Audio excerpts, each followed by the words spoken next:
In Texas, it represents the legitimization of freedom.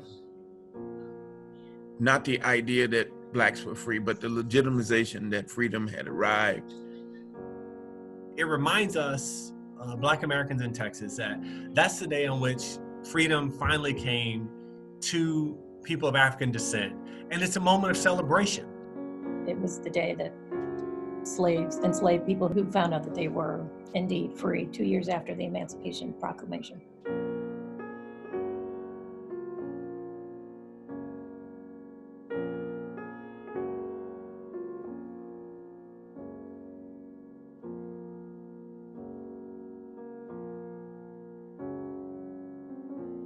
It's a moment of saying, this is what people had to go through for us to enjoy the freedoms that we do today in the United States.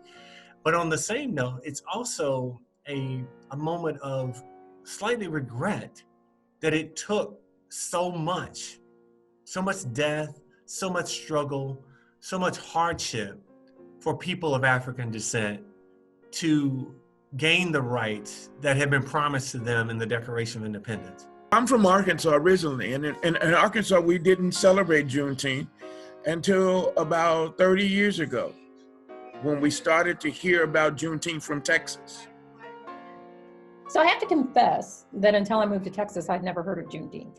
When we started hearing about Juneteenth in Texas, people started saying, hey, let's do what we do ceremonially, and that's have cookouts and stuff. And then churches and others, which is the cornerstone institution in the Black community, begin to have little services, and communities started to honor when the proclamation was read, and started to suggest that Juneteenth was a day that African Americans nationwide should affirm for themselves, and it has spread that way. It has become a celebration of what it means to be Black in America. That being Black is not a side of shame. It is not something to be, oh, and you're Black. No, it is, I am Black with a capital B. When I moved here in the 80s, they would mention Juneteenth, but it was rarely a celebration. You know, when I was here in the 90s, I don't remember it being celebrated that much. I'm glad that it's now being celebrated in states other than just Texas. I had not seen that much interest in Juneteenth. I think, growing up, it was a Black holiday. It really was. The white American officials didn't come to the Juneteenth celebration to say, hey, we feel you, we're with you. I think one of the things we're learning, and by we, I mean a collective we as in the country, I think although I can do my part, I think white professors need to do their part. And I like that the conversation now is moving from how not to be a racist to how to be an anti-racist. It must be a commitment by the university to say to people that they recruit and bring, particularly of minority persuasion, that we take you serious. And we hear you when you say, I never had a Black male teacher, or the only person I felt comfortable talking to was a Black person, and not be offended by it. You know, I keep saying on Twitter, my students someone tweeted, when was the first time you had a Black teacher? And I have students, this is only I finished my second semester here, and there were students who said I was their first Black teacher, which just seems crazy to me. I think it is a shame that a Black man had to die for us to see the importance of talking about this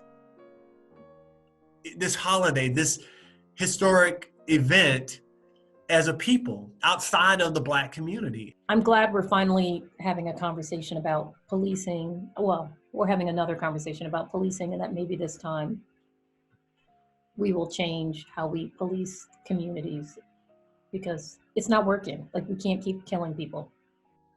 The problem is for African Americans, particularly younger African Americans, when is it going to be that we are just Americans like everybody else, and we have the rights and privileges that everybody else has.